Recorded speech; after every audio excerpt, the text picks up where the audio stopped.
Deux choses avant de passer à la parole. D'abord, nous vous souhaitons la bienvenue à Times Square Church et vous remercions d'être ici, au coin de la 51e rue et Broadway. À ceux qui nous regardent à New York, dans le pays et dans le monde, nous sommes profondément reconnaissants. À tous ceux qui sont en direct avec nous, partout, nous vous accueillons toujours avec joie. Bienvenue au Nigeria, Rwanda, Afrique du Sud, Norvège, Pologne, Royaume-Uni, Allemagne, Martinique et Roumanie. Que Dieu bénisse la Roumanie présente aujourd'hui. Que Dieu bénisse la Suède, les îles Fidji, la Grenade, la Géorgie, le Canada, le Panama, Trinité, Saint-Vincent et les Grenadines. Et bienvenue au Brésil. Pouvons-nous accueillir tous ceux qui sont avec nous en ligne? Nous sommes très heureux que vous soyez ici aujourd'hui. Permettez-moi de vous donner rapidement 2 dates importantes à garder à l'esprit. La première, c'est dimanche prochain. L'un des fondements essentiels, vraiment d'où cette Église est née, c'est l'obéissance. Un homme de Pennsylvanie a dit oui, puis un membre de gang a dit oui dans les rues de Brooklyn. David Wilkerson a dit oui pour aller à New York et pour prêcher l'Évangile. Il a prêché à Brooklyn, New York, et un membre de gang considéré comme chef de guerre, Nicky Cruz, a dit oui à Jésus ce jour-là. Ainsi, Teen Challenge a vu le jour et si vous avancez dans le temps, l'église Times Square est ici aujourd'hui. Nous sommes tellement bénis. Dimanche prochain, toute la journée, Nicky Cruz sera avec nous. Alors, s'il vous plaît, ne venez pas seul. Invitez quelqu'un à venir ici. Nicky a 85 ans et on dirait qu'il vient tout juste de quitter les gangs la semaine dernière. Vous ne voulez vraiment pas manquer Nicky Cruz. La semaine suivante, 2 choses importantes vont se passer. Ce sera le 21 janvier. Je vais partager avec vous ce que Dieu a accompli cette année, puis la direction que nous ressentons de la part du Seigneur alors que nous commençons à parler de ce mouvement vers 1 milliard d'âmes et de ce que cela signifie pour nous. C'est vraiment un dimanche de vision que nous allons partager avec vous sur ce que Dieu veut accomplir. C'est le 21. Et dès que nous aurons terminé ce service de 13 heures comme celui-ci, nous reviendrons pour les 3 nuits suivantes pour 3 jours de prière et de jeûne. Et je veux vraiment vous encourager, si vous pouvez être là une nuit ou les 3, même si vous assistez au service de 13 heures, allez peut-être déjeuner puis revenez et commencez le jeûne avec nous ce soir-là. La prière et le jeûne commenceront chaque soir à 19 heures, lundi, mardi et mercredi. Pour la dernière soirée, nous vous encourageons à nous rejoindre en ligne ou en Pennsylvanie au Summit International School of the Ministry et à vous unir au pasteur Carter pour la clôture de cette semaine de prière et jeûne. Les premiers mots enregistrés de Satan dans la Bible se trouvent dans le premier livre de la Bible, c'est-à-dire dans le livre de la Genèse. Et c'était une question de doute lors de sa toute première conversation. Et Satan a posé ces mots à Ève. Il a dit, Dieu a-t-il vraiment dit? Satan essayait de semer la graine du doute dans le cœur d'Ève à propos de ce que Dieu avait dit. Je crois que cette tactique est encore utilisée aujourd'hui. Cela va être utilisé lorsque je prêcherai. Parce que je veux vous dire ce que Dieu déclare dans les Écritures, surtout dans le livre des Éphésiens. Et je sens que la victoire dans les combats et la bénédiction de Dieu dépendent de notre capacité à saisir cela. Mais pendant que je parle, je suis vraiment convaincu que certains ici vont rester assis et l'ennemi attaquera votre esprit en soufflant. Dieu a-t-il vraiment dit cela? Est-ce vraiment ce que dit la Bible? Je veux que vous soyez prêts, car il se passe ici quelque chose que je crois être surnaturel, destiné à nous conduire vers un moment crucial, non seulement pour notre Église, mais aussi pour chacun de nous à titre personnel. Laissez-moi partager une histoire avec vous. En général, Cindy et moi réservons le vendredi soir pour aller dîner en ville, et nous le faisons parce que 3 de nos enfants, en fait tous nos enfants, sont impliqués dans notre événement 212 jeunesse et jeunes adultes chaque vendredi soir. Donc, si tu es au lycée ou à l'université, c'est une excellente occasion de venir, d'être ici. Donc, soit ils y participent, soit ils servent ici à 212 les vendredis soirs. Et c'est toujours une soirée spéciale pour nous, car Cindy et moi commençons à sortir le vendredi soir, juste un moment à nous deux. Et il était difficile de sortir en décembre, donc c'était la première fois que nous sortions depuis peut-être 4 ou 5 semaines. Nous avons pris le train, le B-train, en direction de Soho et d'un restaurant méditerranéen où nous allions dîner. Et pendant que nous étions assis là, Cindy, dans un train bondé, était assise. Moi, je tenais fermement la barre et nous discutions ensemble. À un moment donné, Cindy ne me regardait plus. Elle était distraite et regardait au-delà de moi, et je n'avais aucune idée de ce qu'elle fixait. Je lui ai demandé « Qu'est-ce que tu regardes ?» Elle a simplement pointé derrière moi, et littéralement à 1 mètre de moi, il y avait une femme avec un couteau de cuisine sous la gorge.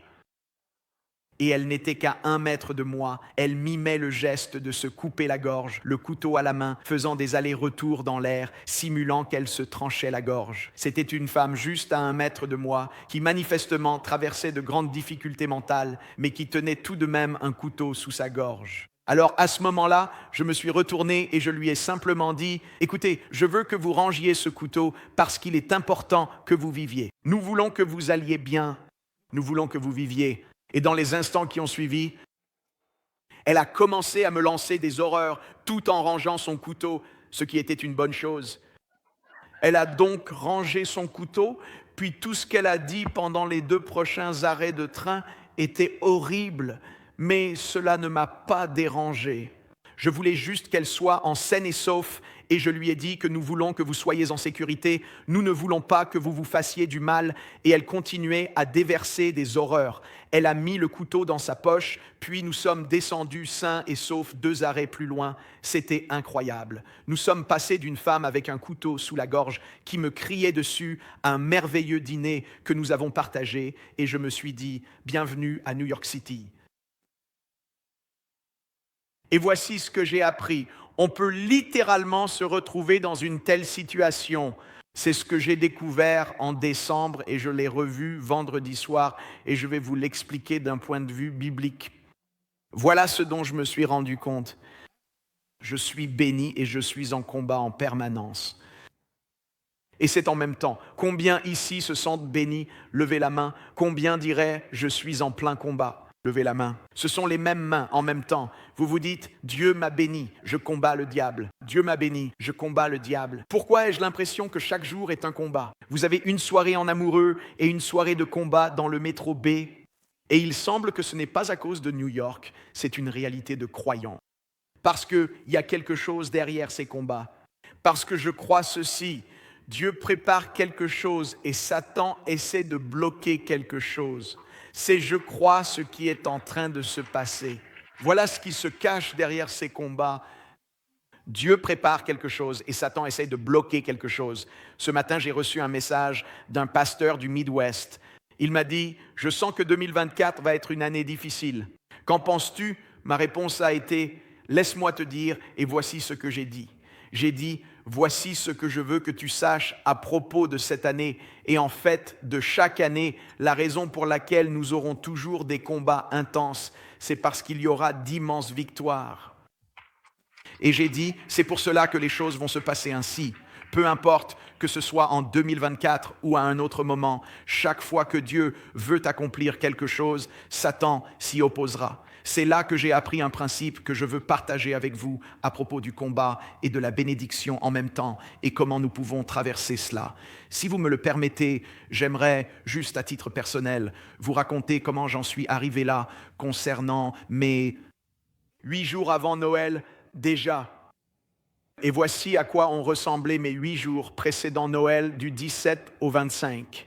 Tout a commencé un dimanche. Ça a été une véritable bénédiction pour moi. C'était à la fois une bénédiction et un combat. Vous avez célébré mon anniversaire. Le pasteur Carter a prêché, mais il y avait aussi le combat. J'ai eu 60 ans et j'ai l'impression que tout s'écroule. Après l'anniversaire du dimanche, mardi, la sortie du livre, mercredi, j'ai été pris de court par une attaque personnelle de quelqu'un dont je ne me serais jamais douté. Et jeudi, je suis allé à l'enterrement de l'épouse d'un ancien de notre campus du New Jersey qui luttait contre le cancer. Le cancer était si agressif qu'en quelques semaines à peine, elle s'est éteinte et est partie rejoindre le Seigneur.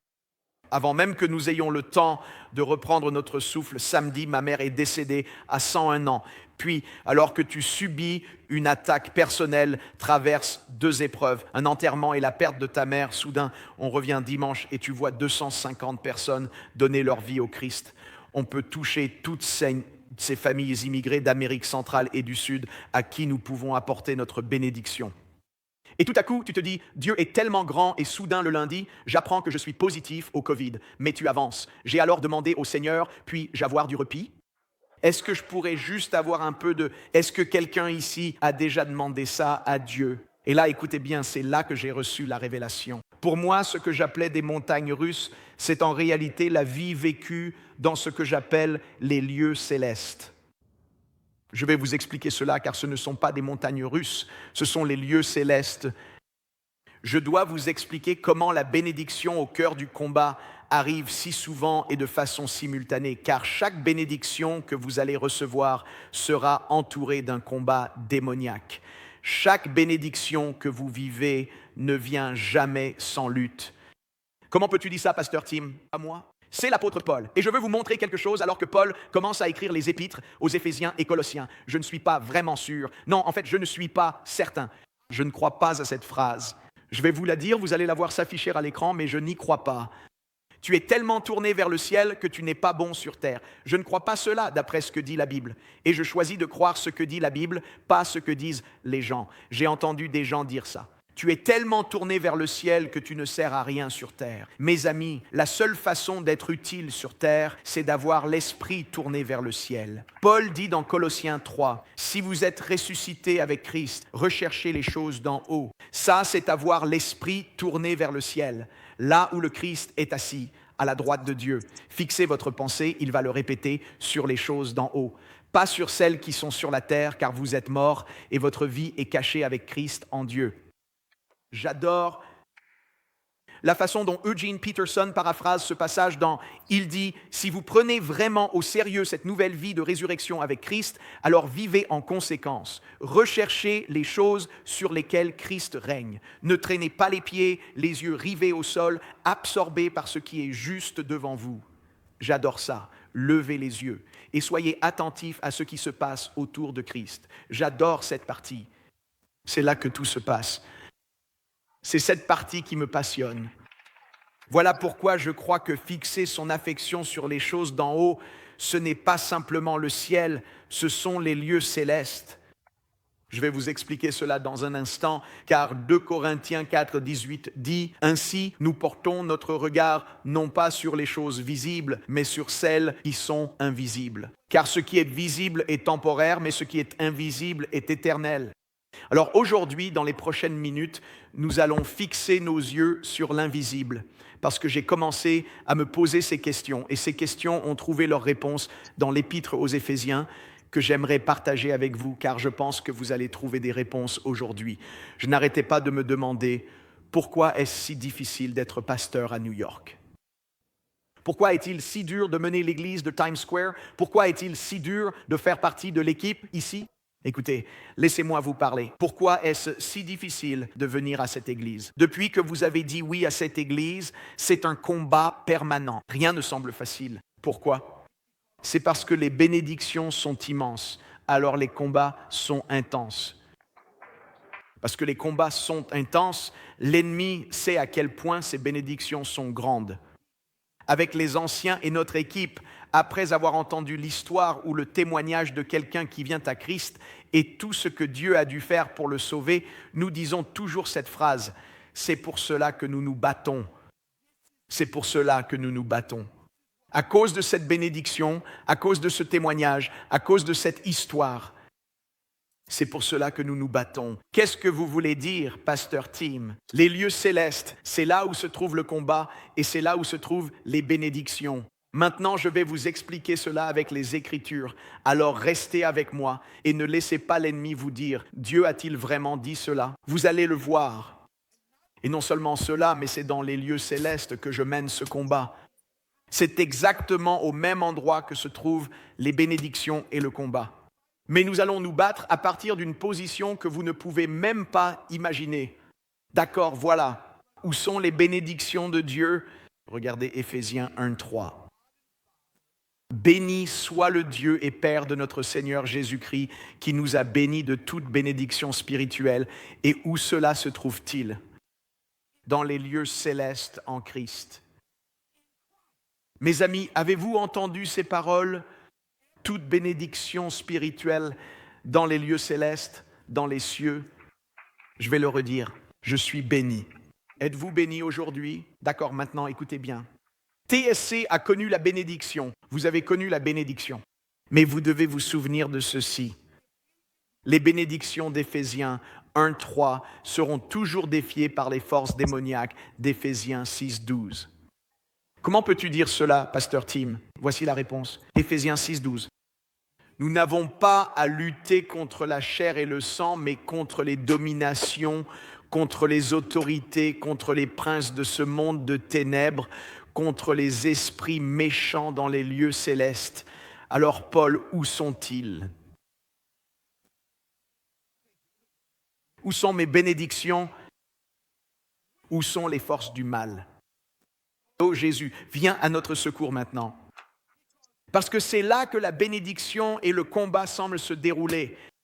Là où Dieu envoie sa bénédiction, c'est exactement là que les forces démoniaques commencent à établir leur campement.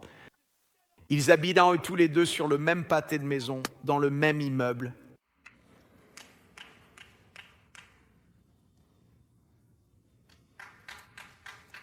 Je suis béni de toute bénédiction spirituelle dans les lieux célestes, mais je combats aussi la méchanceté et les forces des ténèbres dans les lieux célestes.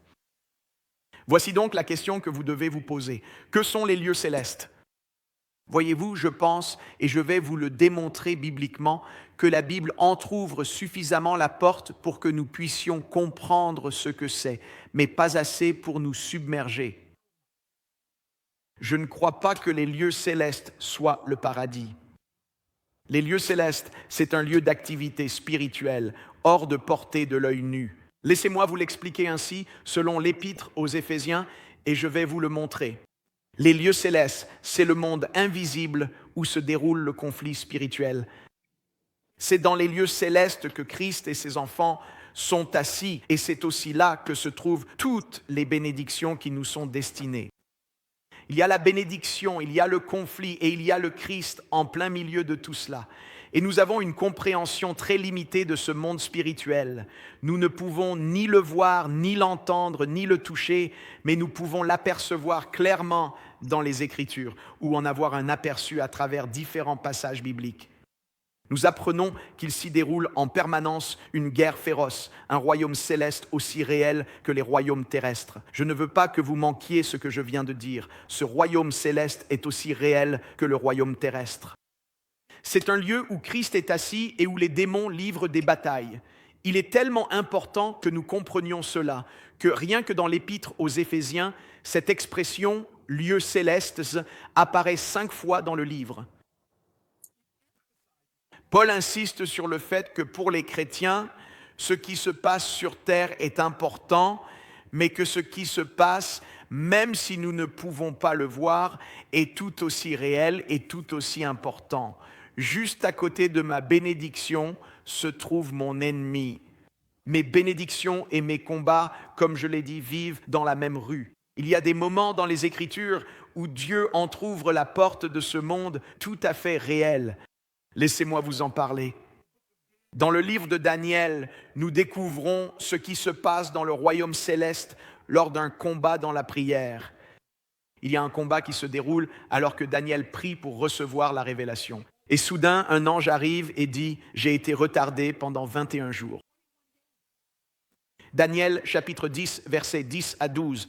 Lisez-le vous-même, il dit « N'aie pas peur, Daniel, depuis que tu as commencé à prier. Ta requête a été entendue des cieux. » Il dit « Je suis venu en réponse à ta prière. » Écoutez bien ce qu'il dit. « Mais pendant 21 jours, le prince des esprits du royaume de Perse m'a barré la route. Alors Michel, l'un des archanges, est venu m'aider et je l'ai laissé là-bas avec le prince. Et il a combattu le prince de Perse contre moi. Il dit que c'était pour essayer de bloquer la prière que tu faisais pour que le peuple de Babylone soit libéré, pour que les Juifs à Babylone soient libérés. » Dans ce conflit spirituel, cela peut bloquer la prière. Mais il y a aussi l'accusation, comme on le trouve chez le petit prophète Zacharie. Zacharie a une vision du prêtre se tenant devant Dieu, mais l'ennemi commence à l'accuser. Dans Zacharie chapitre 3, il le regarde et l'accuse, disant qu'il est sale, qu'il est impur. Et soudain, au verset 2 du chapitre 3 de Zacharie, le Seigneur dit à Satan, c'est un aperçu du royaume céleste. Il dit, le Seigneur dit à Satan que le Seigneur te réprime, Satan. Le Seigneur qui a choisi Jérusalem te réprime. Et puis il a regardé cet homme, ce prêtre Josué, et a dit, cet homme n'est-il pas un tison arraché du feu? Arraché du feu, il est dit que Josué était vêtu de vêtements sales alors qu'il se tenait là. Et soudain, l'ange du Seigneur a dit, ôtez-lui ses vêtements sales, car j'ai ôté son péché et je vais revêtir cette personne de nouveaux habits. C'est ce qui se passait dans les royaumes célestes. Certains d'entre vous ne se souviennent peut-être pas de Zacharie et de Daniel, mais celui-ci, vous le connaissez sûrement, car cet homme qui a littéralement traversé une souffrance absolue n'avait aucune idée du combat qui se déroulait. Son nom était Job. Le livre de Job parle justement d'un combat dans les royaumes célestes, une tentative de pousser cet homme à maudire Dieu, à abandonner la foi.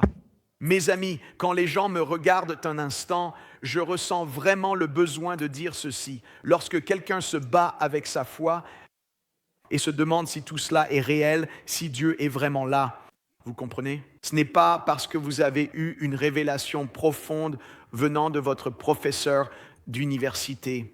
Non. C'est un combat qui se joue pour votre âme dans les lieux célestes. C'est exactement ça. C'est un combat spirituel. Nous ne sommes pas assez malins pour inventer tout cela. C'est l'enfer qui se déchaîne, qui dit « Laisse-moi l'atteindre, laisse-moi l'attaquer, laisse-moi le troubler ». C'est exactement ce qu'ils ont essayé de faire avec Job. Job était un homme béni. Voilà ce qu'il est écrit dans Job 1:3. Il y avait un homme dans le pays d'Uz dont le nom était Job. Il était intègre, droit, craignant Dieu et se détournait du mal. Il avait 7 fils et 3 filles. Ses biens comprenaient 7000 brebis, 3000 chameaux, 500 paires de bœufs, 500 ânesses et de nombreux serviteurs. Et il était le plus grand de tous les hommes de l'Orient. Vous pouvez être le plus grand, vous pouvez être béni, mais il était tout de même une cible pour l'enfer. Regardez bien ceci. Et dans Job 1:6, il est écrit, « Il y eut un jour où les fils de Dieu vinrent se présenter devant l'Éternel, et Satan vint aussi au milieu d'eux. Et l'Éternel dit à Satan, « D'où viens-tu » Alors Satan répondit à l'Éternel et dit, « De parcourir la terre et de m'y promener. » Et alors Dieu dit, « As-tu remarqué pendant que tu te promenais, as-tu remarqué mon serviteur Job ?» Il a dit, « Voici un homme qui a été béni et protégé, ma main est sur lui. » Et Satan a répondu, « Enlève-lui sa haie de protection, retire-lui les bénédictions, ôte-lui tout ce dont tu l'as comblé, et tu verras, il te maudira. » Et Dieu dit, « Je vais te permettre de l'attaquer, mais je vais fixer des limites. » Gardez toujours cela à l'esprit. Satan n'est pas un PDG. Satan n'a aucune capacité à prendre ses propres décisions. Dieu est le roi de l'univers. Dieu est aux commandes. Ce diable, c'est le diable de Dieu. Il ne possède rien. Satan ne dirige pas sa propre entreprise. Satan n'a pas sa propre industrie. C'est Dieu qui dirige véritablement tout. Oui, c'est bien Dieu qui est aux commandes. Satan a dit, « J'ai parcouru la terre, diable cherchant quelqu'un offensé, fatigué, faible, débordé. Il cherche ceux qui ont été bénis pour savoir comment les dévorer. » J'ai réalisé que même ceux que nous embauchons ou qui servent ici à Times Square Church, je comprends que nous n'avons pas seulement besoin de travailleurs, mais de combattants qui sont aussi des travailleurs. Nous commençons à le comprendre. Quand Néhémie les a appelés à reconstruire le mur, il a dit « Je n'ai pas besoin que vous sachiez seulement poser des briques, mais que vous sachiez vous battre et poser des briques. » Regardez 4:17. Ceux qui construisaient le mur travaillaient d'une main et tenaient une arme de l'autre. C'est comme ça qu'on fait ici. Si tu veux être huissier, tu dis « Voici votre place, je te lis, Satan. » Si tu travailles avec nos enfants, tu dis « Tiens, petit Johnny, je lis le diable qui essaie de s'emparer de cet enfant. » Ce que vous devez comprendre, et si vous venez dans cette église, je vous le dis, ce sera un combat pour adorer. Mes amis, il y aura des gens qui vont entrer ici et vous allez vous demander à côté de qui vous êtes assis. Ne regardez personne maintenant, regardez droit devant vous, voilà. Et vous allez devoir dire, « Jésus, je t'adore et ô Dieu, donne-moi de la patience. Ô Dieu, aide-moi à comprendre. » Parce que mes amis, il faut comprendre que là où il y a la bénédiction, il y a aussi le combat. Si vous êtes béni, il va falloir vous battre. Et si vous vous battez, cela signifie qu'il y a une bénédiction de l'autre côté.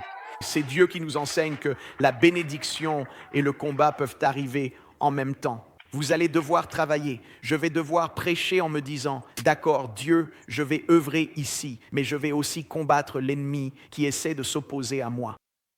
Je lisais à propos de la toute première conférence chrétienne qui a réellement eu lieu dans le monde. Elle s'est tenue en 325 après Jésus-Christ. On l'appelait le Concile de Nicée. Il y a des milliers de conférences chrétiennes qui se tiennent chaque année aux États-Unis et dans le monde entier.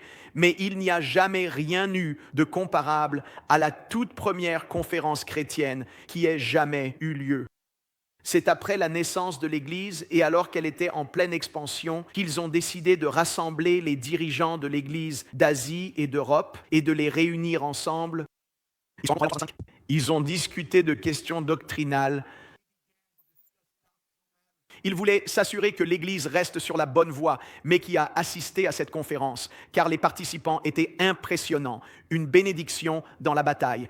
De cette conférence est sortie une bénédiction dont nous bénéficions encore aujourd'hui, une doctrine saine. Mais il a fallu livrer bataille pour y arriver. Écoutez cela. C'est la partie que je veux vraiment que vous entendiez. Il y avait 318 délégués présents au concile de Nicée. Et voici ce qu'on rapporte. Sur les 318 délégués, seulement 12 avaient leur corps physique intact. Seulement 12. Tous les autres avaient été mutilés et estropiés à cause des tortures subies pour leur foi. Certains étaient là sans un œil. D'autres étaient présents sans une main, sans une jambe. Ils avaient des membres brisés ou déboîtés parce qu'ils avaient défendu l'Évangile. Certains portaient les cicatrices des fers brûlants. D'autres avaient été plongés dans l'huile bouillante ou jetés dans une arène avec des bêtes sauvages. Au premier temps de l'Église chrétienne, personne ne trouvait étrange ou injuste de souffrir pour le Christ. La souffrance, le combat, étaient considérés comme une partie normale de la vie chrétienne. Pouvez-vous imaginer cela? Voilà qui s'est présenté. Ils sont venus meurtris par le combat. Mais mes amis, ces hommes et ces femmes savaient que s'il y avait un combat, il y avait aussi une bénédiction de l'autre côté. Ces personnes qui ont souffert pour l'Évangile, réfléchissez-y, 306 d'entre elles, 306 au total, tous portaient des marques sur leur corps parce qu'ils ont souffert pour l'amour de l'Évangile. Mais lorsqu'ils sont sortis de là, ils nous ont légué ce que l'on appelle le credo de Nicée, qui est encore aujourd'hui cité, mentionné et même une base doctrinale issue d'un combat. Écoutez ces paroles écrites par des hommes qui n'avaient qu'un œil, qu'une main ou qu'une jambe. Voilà ce qu'ils ont écrit, ces hommes et ces femmes marqués par la bataille. Écoutez ceci. Nous croyons en un seul Dieu, le Père Tout-Puissant, Créateur du ciel et de la terre, de tout ce qui est visible et invisible. Nous croyons en un seul Seigneur, Jésus-Christ, le Fils unique de Dieu, engendré éternellement du Père, Dieu issu de Dieu, lumière née de la lumière, vrai Dieu issu du vrai Dieu.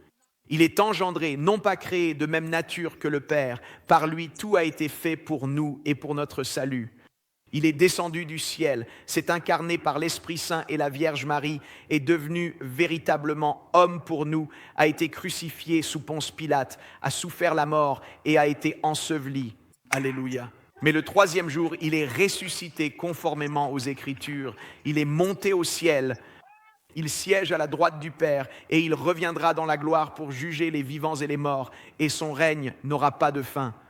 Et il n'avait pas fini. Ils ont dit, nous n'allons laisser personne diminuer l'œuvre du Saint-Esprit. Et nous croyons en l'Esprit Saint, le Seigneur, qui donne la vie qui procède du Père, qui avec le Père et le Fils reçoit même adoration et même gloire. Il a parlé par les prophètes. Nous croyons en l'Église une, sainte et apostolique. Nous reconnaissons un seul baptême pour le pardon des péchés. Nous attendons la résurrection des morts et la vie du monde à venir. Amen et Alléluia. Écoutez-moi, vous qui regardez.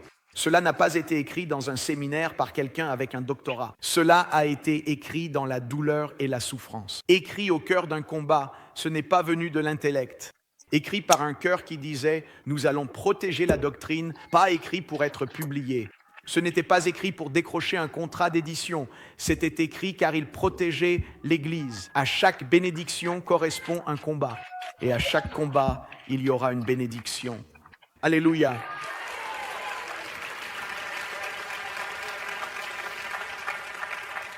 Notre bénédiction se trouve dans les lieux célestes. Notre combat se trouve dans les lieux célestes. Voilà, c'est ici que je veux conclure. Comment menons-nous ce combat dans les lieux célestes? C'est ici que nous terminons et la conclusion sera longue. Alors parcourons cela ensemble. Comment menons-nous ce combat? Vous allez être surpris car dès l'instant où vous naissez de nouveau, vous êtes placé dans la position de combattre. Voici Éphésiens 2, 4. Mais Dieu qui est riche en miséricorde à cause de son grand amour dont il nous a aimés. Regardez bien ceci maintenant. Même lorsque nous étions morts dans nos transgressions, il nous a rendus vivants avec Christ. Et j'adore cette partie, c'est par grâce que vous êtes sauvés. Mais il n'a pas fini. Il a dit, je t'ai tiré de la mort. Puis il ajoute, mais je ne t'ai pas élevé assez haut.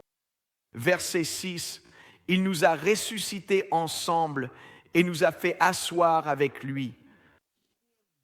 Où donc? Précisément, exactement dans les lieux célestes en Christ Jésus. Il ne t'a pas seulement relevé du péché et de la mort, il t'a élevé encore plus haut dans les lieux célestes. Certains d'entre vous se disent, je n'ai pas envie de monter aussi haut parce que je sais ce qu'il y a là-haut. Alors je n'ai pas envie d'y aller. Mes amis, vous y êtes déjà si vous êtes nés de nouveau. Alors vous combattez, écoutez bien, vous combattez à partir d'une position assise de victoire.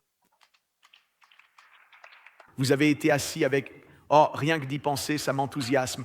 C'est parti. » Alors, qu'est-ce que cela signifie, Éphésiens 2, verset 6, que vous avez été ressuscités avec lui et assis avec lui dans les lieux célestes? Qu'est-ce que cela veut dire exactement? Et voilà ce que ça veut dire. Ces deux expressions comptent. Vous êtes avec Christ et vous êtes véritablement en Christ. Vous êtes avec Christ et vous êtes en Christ. Qu'est-ce que cela signifie, Pasteur Tim? D'accord, écoutez bien. Prenons chaque point un à un et nous conclurons. Être avec Christ signifie que vous avez déjà la victoire. Cela veut dire que si vous êtes assis avec lui, alors il n'existe absolument aucune bataille, aucun combat que vous ne puissiez vraiment remporter. Vous pouvez avoir la victoire. Mes amis, c'est extraordinaire. Comment le savez-vous, Pasteur Tim? D'accord, je vous explique. Vous êtes prêts pour ça? Parce que c'est là que Christ est assis. Cela va même encore plus loin dans la précision. Écoutez bien, Éphésiens 1, 20. Il l'a ressuscité d'entre les morts, l'a fait asseoir à sa droite dans les houdons, les lieux célestes. Où est-ce exactement? Voici la réponse. Bien au-dessus de toutes choses, au-dessus de tous les 612 démons, de toute domination, autorité, puissance, ce sont tous les noms mentionnés dans Éphésiens 6, 12. Il dit qu'il est bien au-dessus de tout cela. Et il ajoute, et au-dessus de tout nom qui se peut nommer, non seulement dans le siècle présent, mais aussi dans le siècle à venir. Gardez cela à l'écran un instant, parce que je ne veux pas que vous manquiez l'occasion de dire « Amen, Alléluia, merci Jésus ». Il dit, je t'ai placé à un endroit où, peu importe ce que tu nommes, même s'il invente de nouveaux noms pour le péché aujourd'hui, il dit, je vous le dis, que ce soit un nom qui existait au 1er siècle, lorsque ceci a été écrit, ou au 21e siècle, il n'y a pas un seul nom que vous puissiez prononcer dont le Christ ne soit pas supérieur. Il n'y a rien que vous affrontiez, mes amis, et je vous le dis, cela me touche profondément, parce que si je suis assis avec lui, alors mes amis, je vous le dis, rien n'est, et c'est ce que j'aime. Il n'y a aucune bataille, aucune addiction, rien du tout, pas même la dépression, rien de tout cela n'a à vous tenir captif. Il est bien au-dessus de la dépression, il est bien au-dessus de l'addiction, il est bien au-dessus de la confusion. Il est vraiment bien au-dessus. Il porte un nom qui surpasse tous les autres noms. Et ce nom, c'est Jésus. Alléluia. Je vous le dis, cela apporte de la joie. Cela apporte de la confiance dans mon cœur. Car si je suis né de nouveau, il dit qu'il ne m'a pas seulement sauvé de la mort, il m'a fait asseoir dans les lieux célestes. Vous êtes assis avec moi. Si vous êtes assis avec lui et que l'ennemi vient contre moi, je vais lui parler. C'est lui qui est ressuscité d'entre les morts. C'est lui qui porte le nom au-dessus de tout autre nom.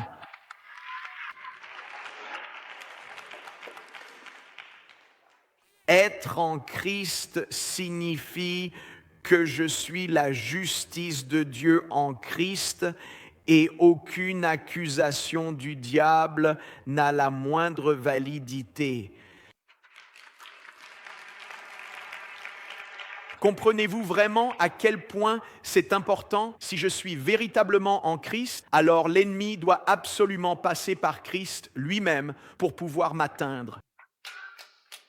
Mes amis, puis-je simplement, écoutez, je sais que beaucoup de gens parlent de cela. Je vais simplement vous dire, il y a des personnes qui essaient de vous faire croire que vous pouvez être chrétien et possédé par un démon. Laissez-moi vous éclairer. Non, nous l'avons lu. La Bible dit que ma vie est cachée en Christ. Ce qui signifie qu'aucun démon ne peut me trouver si je suis caché en Christ. Ne laissez personne vous enseigner une doctrine disant que voici les raisons pour lesquelles vous pouvez être possédé par un démon. Non, je suis en Christ. Vous êtes en train de me dire qu'un démon peut traverser le Christ pour m'atteindre? Mes amis, si je suis en Christ, je suis en sécurité. Et si vous voulez vivre sous ce joug, c'est une servitude dont je ne veux pas faire partie. Je suis avec Christ. Je suis en Christ. J'ai la victoire en lui aujourd'hui.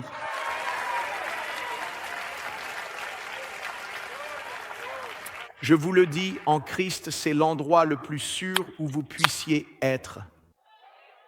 Laissez-moi conclure avec ceci pendant que le groupe s'avance. Voilà ce qu'il en est. Permettez-moi d'expliquer ce que signifie être en Christ de cette façon. Éphésiens 1:1 en parle très clairement. Paul commence ainsi. Paul, apôtre de Jésus-Christ par la volonté de Dieu, s'adresse ici aux saints, et il va être très clair, aux saints qui sont là. Mais où sont-ils exactement? À Éphèse. Et aux fidèles qui sont où? En Christ. Donc Paul dit, je veux m'adresser aux saints qui vivent à Éphèse, et je veux parler aux mêmes personnes qui sont en Christ. Qu'est-ce que Paul voulait dire? C'est important. Parce qu'Éphésiens est une épître de prison. Elle a été rédigée depuis une cellule de prison. Et Paul est en prison, cependant, Paul est aussi en Christ. Il y a été mis par Néron, et plus tard, il sera martyrisé par ce même Néron, cet empereur malfaisant. Et là où Paul se trouvait spirituellement était bien plus puissant que l'endroit où il se trouvait géographiquement. Il disait qu'être en Christ est bien plus grand, bien plus important qu'être en prison. Il disait aux chrétiens d'Éphèse qu'être en Christ est infiniment plus grand que de simplement vivre à Éphèse. Oh, laissez-moi m'adresser à ceux qui sont en ligne en ce moment, parce que voici ce que je veux vraiment que vous compreniez. Vous êtes peut-être en train de regarder depuis le Moyen-Orient ou en Chine, ou encore des gens regardent depuis Cuba. Vous êtes peut-être dans un pays où l'évangile est interdit. Vous êtes peut-être dans un pays ravagé par la guerre. Vous pouvez être en Ukraine ou en Russie. Mais j'ai une bonne nouvelle pour vous. Si vous êtes un chrétien né de nouveau, je veux que vous compreniez ceci. Vous pouvez être en Russie, mais si vous êtes en Christ, et vous pouvez être dans une nation communiste en Chine ou en Corée du Nord, mais si vous êtes en Christ, être en Christ est bien plus puissant que d'être dans n'importe quel lieu géographique. Parce que certains d'entre vous l'ont oublié. Vous vous demandez, comment puis-je être chrétien? Je vis dans le Bronx. Je vous le dis, si vous êtes en Christ, peu importe que vous viviez dans le Bronx, à Staten Island ou bien à Long Island, tout ce que vous devez absolument vous assurer, c'est d'être en Christ.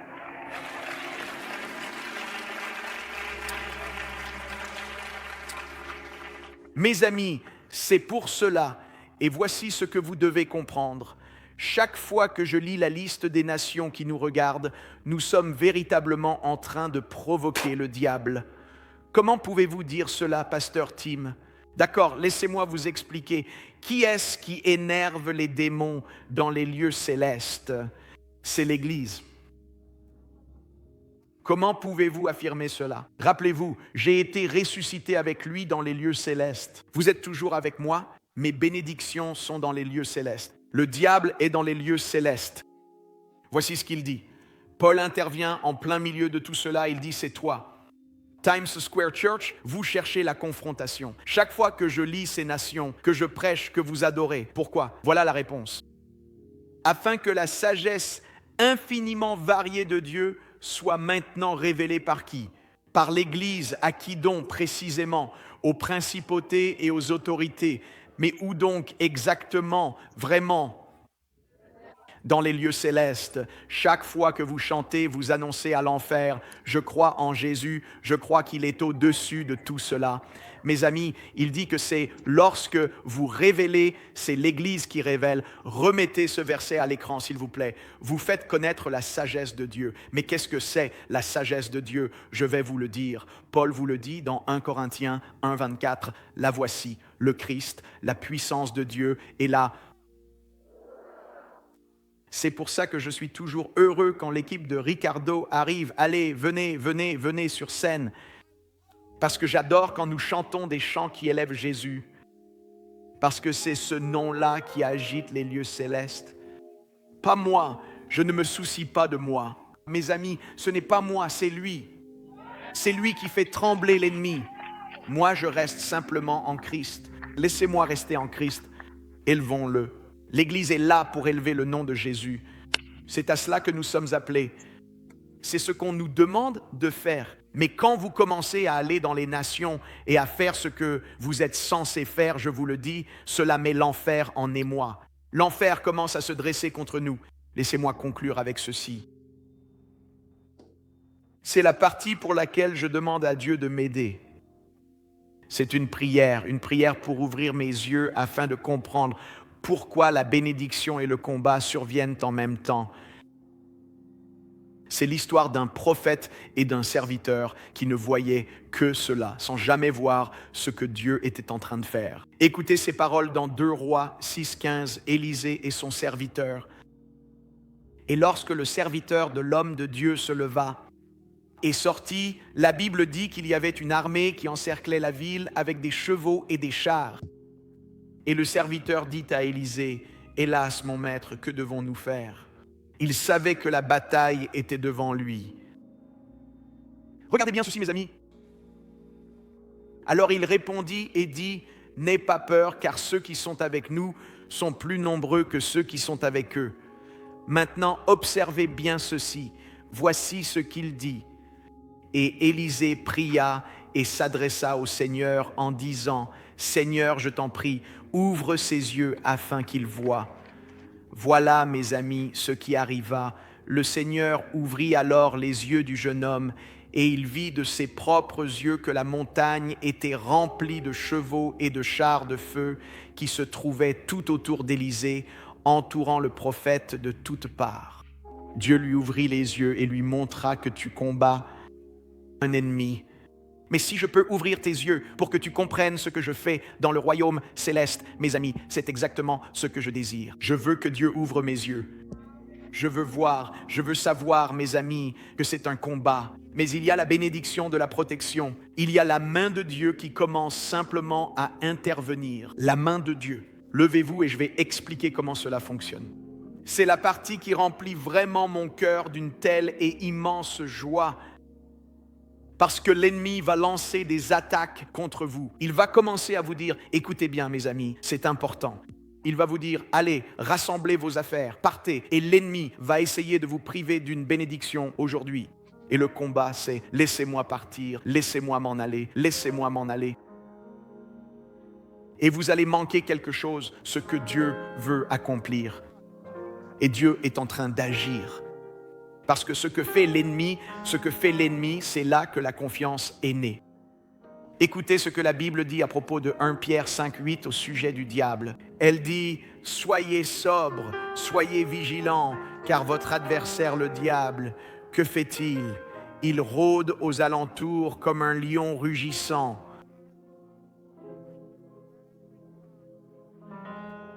Cherchant qui il pourra dévorer. Vous voyez cela? Mes amis, cela signifie que si l'ennemi traverse cette scène en essayant d'atteindre ces personnes extraordinaires, d'atteindre les membres du groupe, de passer par ici, il vient comme pour dévorer les gens qui sont là-haut.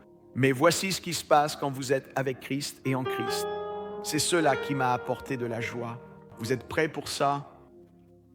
C'est celui-ci, 2 Chroniques 16, 9. Car les yeux du Seigneur, qu'est-ce que cela fait? Pendant que l'ennemi marche, qui est-ce qui court? Les yeux du Seigneur parcourent toute la terre pour montrer sa puissance en faveur de ceux dont le cœur lui est fidèle. Cela veut dire ceci.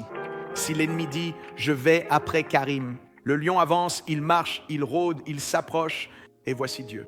Dieu dit « Voup, je suis déjà là ». Il dit « pendant qu'il marche, mes yeux sont déjà arrivés jusqu'à lui ».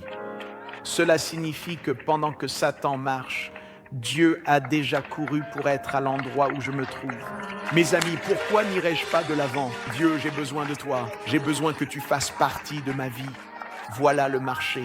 Ce qui me remplit d'une telle joie, c'est que Dieu combat déjà pour moi avant même que l'ennemi n'arrive, et il combat avec moi. Voilà ce qui arrive, et voici ce qui se passe en ce moment même, tout simplement. La parole a été prêchée et Satan a traversé cet endroit. Jésus l'a dit ainsi. Le semeur sème la parole.